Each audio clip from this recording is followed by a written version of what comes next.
হরে কৃষ্ণ। সবাইকে রাধা টিভি চ্যানেলে স্বাগতম।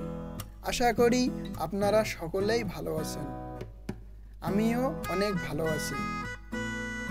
আজকের যে বিষয়টা নিয়ে আলোচনা করব, শ্রীমদ্ ভগবদ গীতায় মূল 5টি বিষয় নিয়ে আলোচনা করা হয়েছে। 5টি বিষয় হলো জীব, ঈশ্বর, প্রকৃতি, কর্ম ও কাল। কি? জীব, ঈশ্বর, প্রকৃতি, কর্ম এবং কাল। তাহলে আমরা সাধারণত যখন গীতা পড়ি, ঠিক আছে, প্রথমে যখন পড়ি তখন মনে হয় কি যে এখানে শুধু মহাভারতের যুদ্ধের কথা বলেছে, মহাভারতের অনেক কিছু বিষয় নিয়ে আলোচনা করেছে, শুধু মহাভারতের কথাই বলেছে। কিন্তু এখান থেকে আমরা কি শিক্ষা লাভ করব? আসলে আমাদের গীতা যদি আমরা পড়ি তাহলে আমরা অনেক কিছু বিষয় আমরা জ্ঞান লাভ করতে পারি। তাই আপনারা সকলে প্রতিদিন গীতা পড়ুন, তাহলে আপনারা বুঝবেন যে গীতায় কি কি বিষয় নিয়ে আলোচনা করেছে। গীতায় আমরা আজকে জানলাম যে গীতায় জীব, ঈশ্বর, প্রকৃতি, কর্ম এবং কাল, এই 5টি বিষয় নিয়ে আলোচনা করা হয়েছে। আরও আপনাদেরকে আমি একটি দৃষ্টান্ত বা একটি ছোট গল্প বলতে চাচ্ছি। আপনারা কৃপা করে আমার এই গল্পটি শ্রবণ করুন। এক ব্যক্তি ছিল, তিনি সাধু, কিন্তু তিনি একদিন একটা গীতা পাঠে শুনেছে যে ভগবান ভক্তের রক্ষা করেন। ভগবান কি করেন?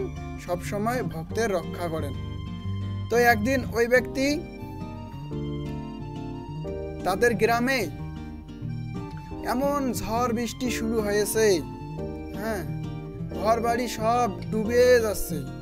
কিন্তু ওই ব্যক্তিটা সব সময় বলে কি যে আমি তো ভগবানের ভক্ত, ভগবান আমাকে রক্ষা করবেন, এটাই সব সময় তার চিন্তা। তো আকাশের এমন বৃষ্টি, ঘর ডুবে গিয়েছে। এখন তিনি কি করছে? ঘরের ছাদের উপরে উঠছে, আর অনেক লোক পাশ দিয়ে যাচ্ছে, বলতেছে যে আমরা এই গ্রাম ছেড়ে চলে যাচ্ছি, এখানে অনেক বৃষ্টি হইতেছে, বন্যায় সবকিছু ভেঙে যাচ্ছে, চলো তুমিও আমাদের সাথে চলো, আমরা অন্য জায়গায় যাব। তখন ওই ব্যক্তি ওই লোককে বলতেছে, না না, ভগবান আমাকে রক্ষা করবেন, আমি হলাম ভগবানের ভক্ত। তখন ওই লোকটা নৌকা নিয়ে চলে গেল। পরবর্তীতে দেশের সরকার চিন্তা করতেছে যে আরে আমার দেশে এইরকম অবস্থা, আমি আমার দেশের জনগণকে আমি রক্ষা করতে চাই। তো হেলিকপ্টার পাঠাইছে। হেলিকপ্টার এসে ওই দেখতেছে ওই লোকটা ছাদের উপর আছে, কিছুক্ষণের মধ্যে তো ও ডুবে যাবে। তখন হেলিকপ্টার এসে বলতেছে, চলো চলো চলো, তোমাকে আমরা রক্ষা করার জন্য এসেছি, চলো আমাদের সাথে চলো।